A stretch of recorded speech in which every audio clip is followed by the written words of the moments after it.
Hello. Time for the next video. So today I wanted to talk to you guys about synchronicity. And various other things, but I'm going to call it synchronicity. So on the way to the gathering, we stopped at the Lewis and Clark Caverns, which you guys saw on the other video called Let the Fun Begin, I think. And there was probably, I don't know, maybe 30 other people on that tour with us. So it's not like we were the only ones. And then, I think it was the next day, we stopped in Billings, Montana, because we had to pick up a few things at a Walmart. I know, I'm sorry, don't judge me. There's really nowhere to shop in Billings that we knew of, anyway. So, although I normally try to avoid Walmart like the plague, sometimes you gotta do what you gotta do. So, we stopped at that huge, monstrous, crazy, big Billings Walmart.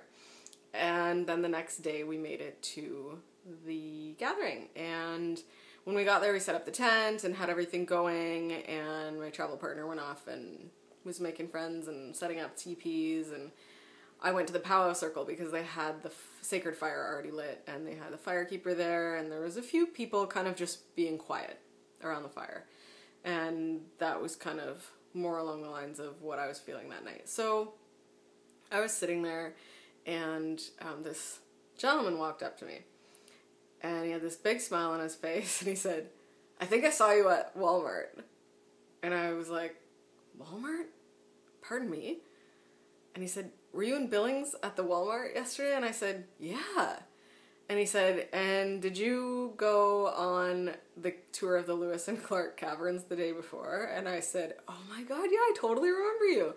So there's this guy who was on the tour with us, in the Walmart with us, and ended up at the gathering with us. So, okay, holy, that's a little bit crazy, right?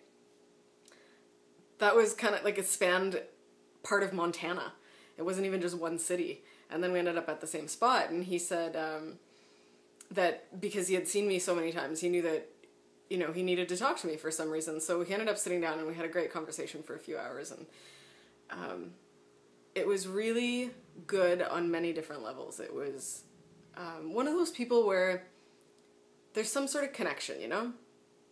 And it's beyond surface level talk and everything like that. Like, he was one of those people where you just immediately feel comfortable with him. And this man had more empathy in his eyes than I had seen from anyone in a really long time. And since the whole gathering, the theme of the gathering was healing, a lot of that took place. And that looks different to a lot of people, and I think that that word healing can be largely misunderstood sometimes, but it can take many different forms. At this gathering in particular, when a few of the grandmothers prayed, there were a few people who were very much affected emotionally.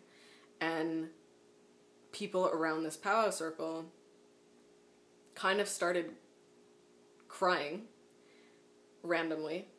And not just crying, but like sobbing. Like, if you've ever seen someone have an emotional release, that's what it was. It was something from so deep inside them, something so sad that they had held on to for so long was expressing itself and finally coming out, and it happened to be in the form of water through their eyeballs. For those of us watching, it was pretty moving and profound, and it made me think about something.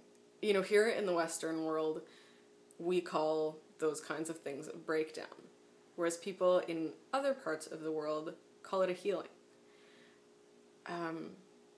That point in and of itself to me was very telling. You know, to heal from something, you have to release it. You can't hold on to it. These things that happen to us, these traumas, these hurts, whatever it is, if we don't move through them, if we don't release them somehow, whether that be through tears or through words or through expressing them through, you know, a form of creativity, art, music, discussion, anything like that, they roll around in our subconscious. They don't just go away. I think we can all attest to that. They wake us up in the middle of the night. We start gaining weight because of them. We can't sleep. They start affecting our relationships. There's lots of things that happen. Sorry, bad grammar. Anyhow, that was really profound to me. And on one of the nights, I had one of these breakdowns / healings. I honestly couldn't tell you what brought it about. There was one grandmother that prayed, and I don't know if it was something she said, or, well, it was probably a combination of things. In any case, I was in the middle of eating dinner afterwards and literally had like a bite in my mouth and began to bawl. And at that point, I just knew that whatever it was that was coming out needed to. So I walked away from where I was eating and I hiked up into the hills of Lame Deer, Montana on the Cheyenne Reservation, and I laid for probably about 2 or 3 hours on a beautiful rock bluff underneath a tree and bawled and released a lot of things. So I think it was probably, I don't know, a little bit after that I walked back down to the Palace Circle and I found my new friend that I had seen at the Walmart and at the caves, and him and I had a really great discussion. And I was able to talk about all the things that I had just cried about. And they were things that I had tried to talk to other people about before. Lots of people who are close to me know the stories of these events that have happened to me that I still, I guess I'm hurt by, or was hurt by. But there was something about the space that this man held for me. The presence with which he listened, the compassion with which he spoke, and the empathy. I felt so, I don't know what word to use, cared about. I felt like he was in that space with me, and he was just letting me work through it on my own. And for that I'm so grateful, because it meant so much to me to be able to let that go, but also to be able to let it go with someone else. We can't always let these things go by ourselves. That's why sometimes when we talk to friends, or talk to therapists, or talk to counselors, or talk to life coaches, we feel better. Some things we can't do on our own. I was once reading a book on the healing traditions of different tribes in Africa, and one of them stated that when one member of the tribe got hurt emotionally, when something hurt their heart, they came together before the entire tribe, the entire community, and spoke it. And the tribe stayed with them in that space of hurt until they felt better. They voiced it. That is completely opposite of what we do. Completely opposite. We hold it in. We don't tell anybody. If somebody makes fun of us, or if we feel left out, or like a loser, or like we don't have friends, or like we suck at our jobs, or suck as a parent, or as a partner, or whatever it is, we don't tell anyone. We rarely call people up and say, oh my God, like, today I just suck. Today everything just sucks. I need help. I need some support. And rarely do we ever ask either. Rarely are we the ones that call someone who we know might be in a tough spot and say, hey, I was thinking about you. How you doing? Because we're afraid of the answer. But you never know how much it would mean to someone to have a friend call and say, hey, how are you? I know you're going through something hard right now, but is there anything I can do? Can I listen? Can I bake you cookies? Can I do anything? Or can I just let you know that I care?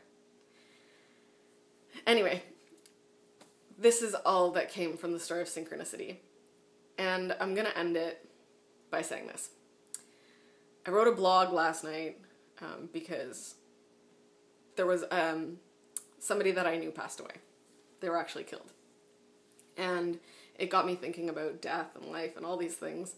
So I'm going to end this blog by saying, if you are hurt, if you are hurting, if you need help in any way, reach out to someone. It's not groveling. It doesn't make you a weaker person. It doesn't mean you're having a breakdown. It actually, I think, requires more strength of character to be able to reach out and say, I can't do this alone right now. And for those people who know someone's struggling and feel too uncomfortable to ask how the situation is or ask if there's anything that they can do, please just reach out anyway. Life is too short for us to go through it thinking that nobody gives a shit. Because people do. They just don't know how to express it. So I think it's time to start expressing it. Make sure that those people that you love know that you love them.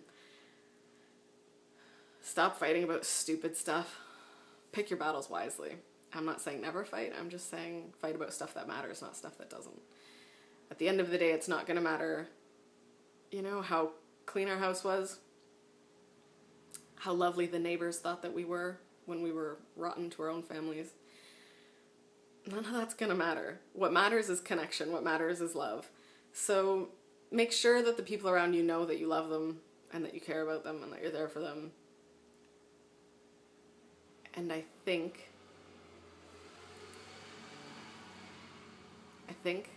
that will help a lot of things. I think that'll help a lot of things when it comes to healing and feeling better.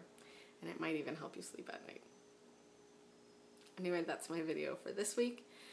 I hope you guys are well and enjoy yourselves. Have some fun this weekend. It's supposed to be really nice out. Bye.